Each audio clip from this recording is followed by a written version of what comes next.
So in this video, I'm going to show you why you should stop wasting too much time editing one single video on YouTube.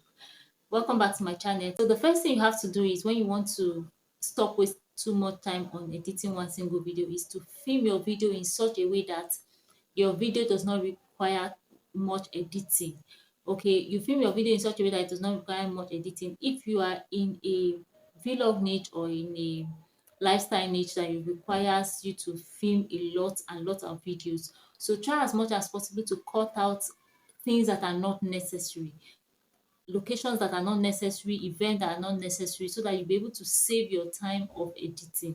So whatever you want to do, try as much as possible to have it at the back of your mind. I don't want to spend much time editing this particular video, and make sure there are things that are not very, very necessary is not on your video while filming. And if you're in educational niche like this where you sit down and make content, try as much as possible to make your content in such a way that you don't have to be cutting and joining and cutting and joining. And there are times where I want to edit a video, I spend over 3, 4, 5 hours editing one single video because I have to cut and join a lot of parts of that video. So and the strategy you have to use to avoid this cut and join is to film your video in parts, film your video in segments. For example, if you have 10 points on one single video, you start with one particular point. When you start with that point, you say your point and you cut it. You cut that video. Then start the next point, finish the next point and cut that video. Because if you want to do it stretch, you get to a point where you start stammering, you start mixing words, so those parts will always give you issues when you are cutting and joining your video, doing editing. So try as much as possible to film your video in parts. If you don't want to film it in parts, you can also, while filming your video, after your first point, you pause the video, you get ready for your second point. After your second point, you pause your video and you continue. To help me to know a particular point where I know I made a lot of mistakes, I have to just delete that particular point. So when you know you make a lot of mistake, maybe you are mixing word in a particular part of your point where you want to explain, cut that particular point off, because you want to start editing it, you have to spend the whole day editing that particular point. Another thing you have to do is you time yourself while editing. Okay, you can say, okay, if you are filming 5 video in one day or 2 video in a day and you want to edit the video, what you just say is, from, let's say, just time yourself 2 hours for this particular video editing. So when you start your video editing, you set your alarm clock for that 2 hours. So when it gets to 2 hours and your alarm starts ringing, you know that you spent so much time on this particular video and it's time to go to the next video or to go to the next agenda you have.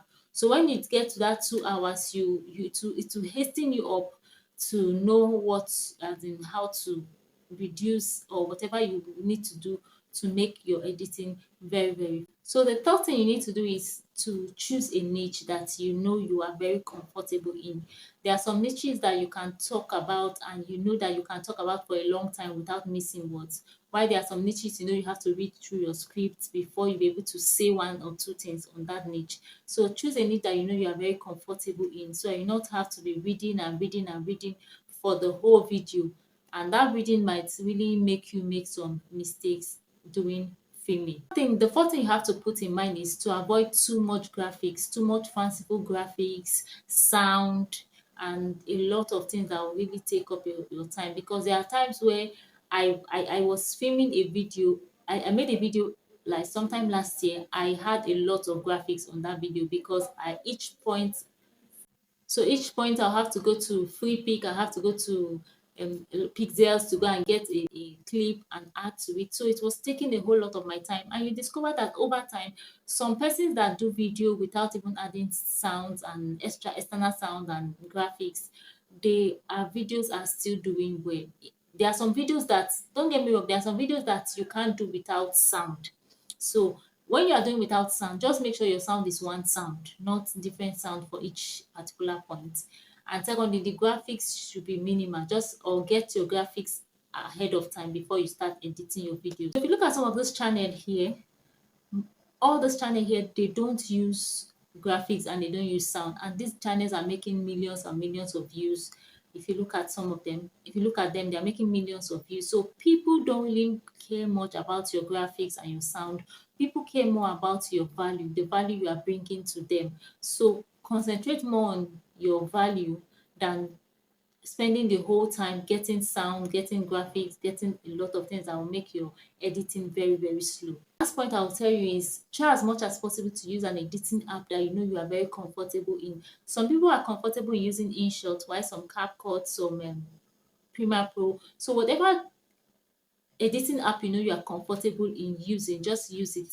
Even if other apps have some things you know you need, but stick to the one you know you are comfortable in using. So if you follow the steps, it will really help you to be fast in your editing and to make more YouTube videos and to put out more YouTube videos on your channel, and this will really help your YouTube growth. Please subscribe to this channel, like this video, and click the notification bell when I post more videos and be the first to be notified. See you in my next video.